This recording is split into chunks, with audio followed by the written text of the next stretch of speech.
All right, I'm here with Jason Rubin, my personal trainer, and this year I wanted to start our blog, my diabetes blog, with questions about personal training and the effects of personal training on diabetics.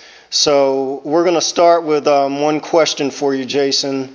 That question is, what precautions should a diabetic take when retaining a personal trainer?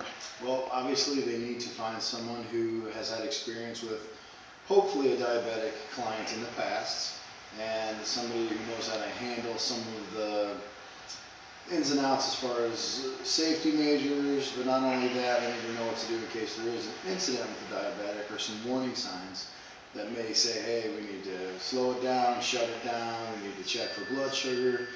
The first thing that I think somebody should do is obviously speak to the person and find out exactly if they've had any experience before.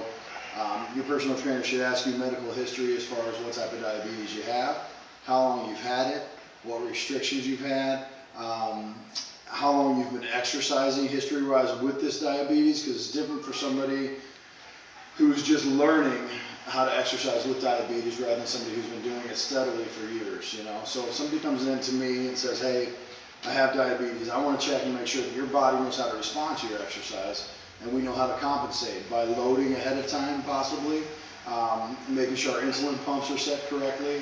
We're taking into consideration how many calories we're burning and the intensity and the pace that we're taking too.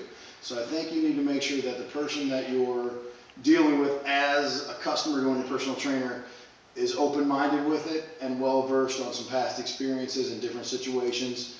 Definitely, obviously, warning signs, they're not going to be able to tell if you're high a lot of times, but low blood sugar warning signs, they also need to have backup here as far as carbs go in case we have an emergency and need to pump you up with something, even an EpiPen. It depends on exactly the severity of it. But usually we're pretty good at catching somebody whose blood sugar is low, making them stop and check 2 or 3 times during their workout. And if they need to stop and get something to eat or juice, we'll wait till it comes back up before we continue.